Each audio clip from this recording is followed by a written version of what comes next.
There are many people, of course, there are many forms of expressions, many spiritual disciplines, religions, and so on. And I come across so varied practices, of course.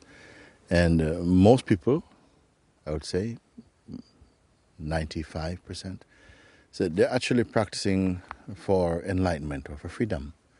So it's a very wide concept from all around the world, see, like that.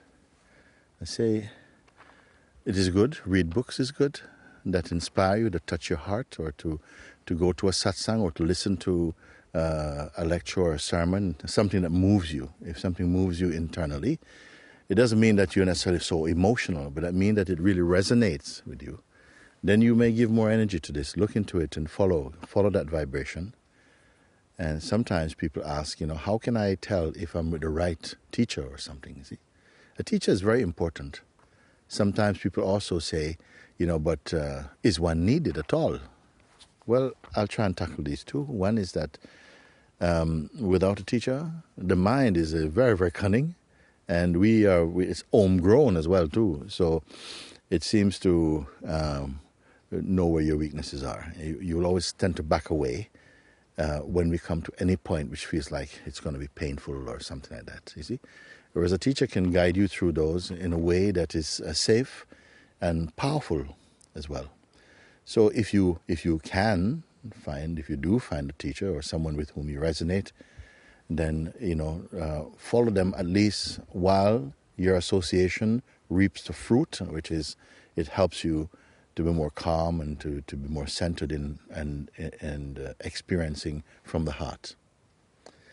And those who say, so it is good to have a teacher. If you don't have one, you don't have to go around too busy searching. You can start with simply being quiet and present your case inwardly. You can do this, in fact, and say to the universe, to God, whatever feeling feels most intimate to you, that recognizes the higher power, and say, I'm in search of guidance.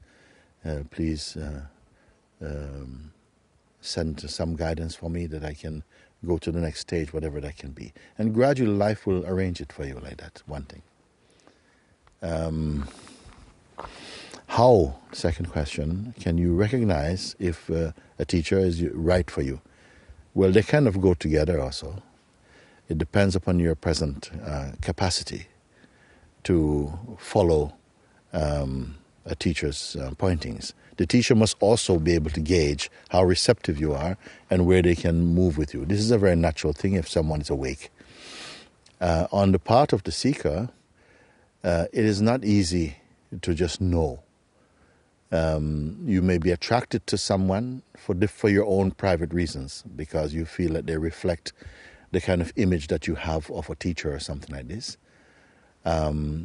But if their presence and their teachings resonate with you, and if you feel a natural respect towards them, or feel very invited into their presence, then you can also stay with this one until you feel that life is bringing you to another step.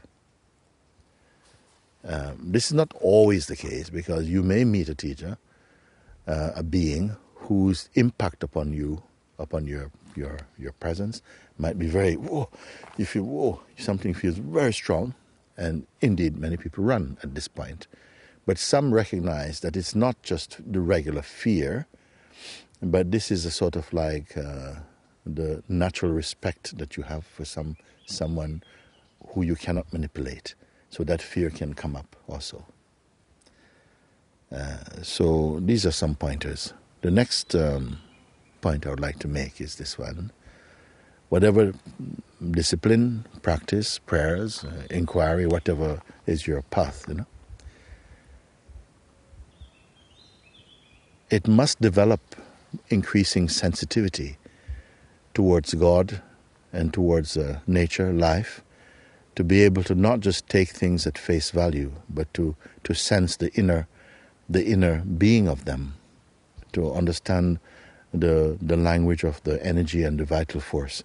You gradually begin to get more sensitized towards these, and put your full heart into this. Like this, don't make a distinction between spiritual life and secular life. Don't do this. Don't say spiritual life and my daily life. It is all one. It is all one, seamlessly.